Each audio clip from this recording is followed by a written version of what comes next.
ನಮಸ್ಕಾರ ಸ್ನೇಹಿತರೆ, ಇಡೀ ದೇಶದಾದ್ಯಂತ ಇರುವ ದೇಶದ ಎಲ್ಲ ರೈತ ಬಾಂಧವರಿಗೆ ಇದೀಗ ಬಂಪರ್ ಗುಡ್ ನ್ಯೂಸ್. ಹೌದು, ಮಳೆಗಾಲ ಆರಂಭಕ್ಕೂ ಮೊದಲೇ ರೈತರ 2 ಲಕ್ಷ ರೂಪಾಯಿ ಸಾಲ ಮನ್ನಾ ಸರ್ಕಾರದಿಂದ ಮಹತ್ವದ ಆದೇಶವನ್ನ ಹೊರಡಿಸಲಾಗಿದೆ. ಸ್ನೇಹಿತರೆ, ರೈತರ ಸಾಲ ಮನ್ನಾ ಹೇಗೆ ಮತ್ತು ಎಂತಹ ರೈತರ ಸಾಲ ಮನ್ನಾ ಎಂಬುದರ ಬಗ್ಗೆ ಸಂಪೂರ್ಣ ಮಾಹಿತಿಯನ್ನು ತಿಳಿದುಕೊಳ್ಳಲು ತಪ್ಪದೆ ಈ ಚಾನೆಲ್ ಅನ್ನು ಸಬ್ಸ್ಕ್ರೈಬ್ ಮಾಡಿ ಹಾಗೂ ಪಕ್ಕದಲ್ಲೇ ಇರುವಂತಹ ಬೆಲ್ ಐಕಾನ್ ಪ್ರೆಸ್ ಮಾಡಿ. ಸ್ನೇಹಿತರೆ, ನಾವು ಕೊಡುವಂತಹ ನೋಟಿಫಿಕೇಶನ್ ಅನ್ನ ದಿನಾಲೂ ತಪ್ಪದೇ ನೋಡಿ. ಸ್ನೇಹಿತರೆ, ಮುಂಗಾರು ಪ್ರವೇಶಕ್ಕೆ ಕೆಲವು ದಿನಗಳು ಮಾತ್ರ ಬಾಕಿ ಉಳಿದಿವೆ. ಆದರೆ ದೇಶದೆಲ್ಲೆಡೆ ಮಳೆ ಆರಂಭವಾಗಿದೆ. ಇದರ ನಡುವೆ ರೈತರ ಬಿತ್ತನೆ ಸೇರಿದಂತೆ ಕೃಷಿ ಚಟುವಟಿಕೆಗಳು ಕೂಡ ಆರಂಭಗೊಳ್ಳುತ್ತಿದೆ.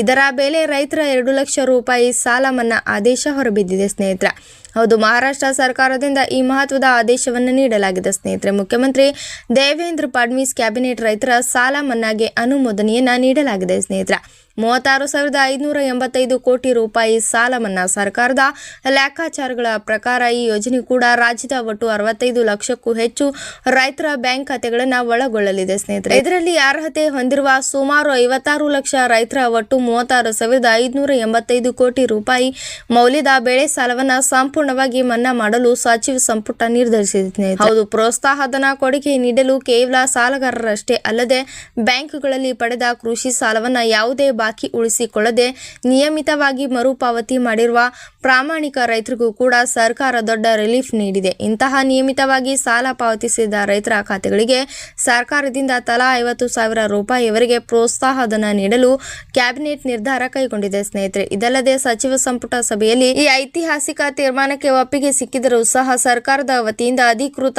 ಸಾರ್ವಜನಿಕ ಘೋಷಣೆ ಹೊರಬಿದ್ದಿಲ್ಲ. ಮಹಾರಾಷ್ಟ್ರದಲ್ಲಿ ಸದ್ಯ ವಿಧಾನ ಪರಿಷತ್ ಚುನಾವಣೆಗಳು ನಡೆಯುತ್ತಿರುವುದರಿಂದ ರಾಜ್ಯದಾದ್ಯಂತ ಮಾದರಿ ಚುನಾವಣಾ ನೀತಿ ಸಂಹಿತೆ ಜಾರಿಯಲ್ಲಿದೆ. ಸ್ನೇಹಿತರೆ, ಸರ್ಕಾರದ ಈ ತೀರ್ಮಾನವನ್ನು ರೈತರ ಸಂಘಟನೆಗಳು ಕೂಡ ಮುಖ್ಯ ಕಂಠದಿಂದ ಸ್ವಾಗತಿಸಿದೆ. ಈ ಬಗ್ಗೆ ಮಾತನಾಡಿರುವ ಅಲಿಗ್ ಭಾರತಕ್ಕೆ ಸನ್ ಸಭಾವ್ ಕಾರ್ಯದರ್ಶಿ ಅಜಿತ್ ನವಲೆ ಅವರು, ಸರ್ಕಾರದ ನಿರ್ಧಾರ ಸ್ವಾಗತ ಅರ್ಹ, ಆದರೆ ಈಗ ಇದರ ಶೀಘ್ರ ಜಾರಿ ಅಂತ್ಯದ ಪ್ರಮುಖವಾಗಿದೆ. ಸ್ನೇಹಿತರೆ, ಹಾಗೆ ಜೂನ್ ತಿಂಗಳು ಬೆಳೆ ಸಾಲ ಪಾವತಿದಾರರಿಗೆ ಕೊನೆಯ ಅವಧಿಯಾಗಿರುವುದರಿಂದ ರೈತರು ಸುಸ್ತಾದವರ ಪಟ್ಟಿಗೆ ಸೇರಿ ಮುಂಗಾರು ಹಂಗಾಮಿಗೆ ಹೊಸ ಸಾಲ ಪಡೆಯಲು ತೊಂದರೆಯಾಗುತ್ತದೆ. ಸ್ನೇಹಿತರೆ, ಹಾಗಂತ ಸರ್ಕಾರಕ್ಕೆ ಒತ್ತಾಯಿಸಲಾಗಿದೆ. ಸ್ನೇಹಿತರೆ.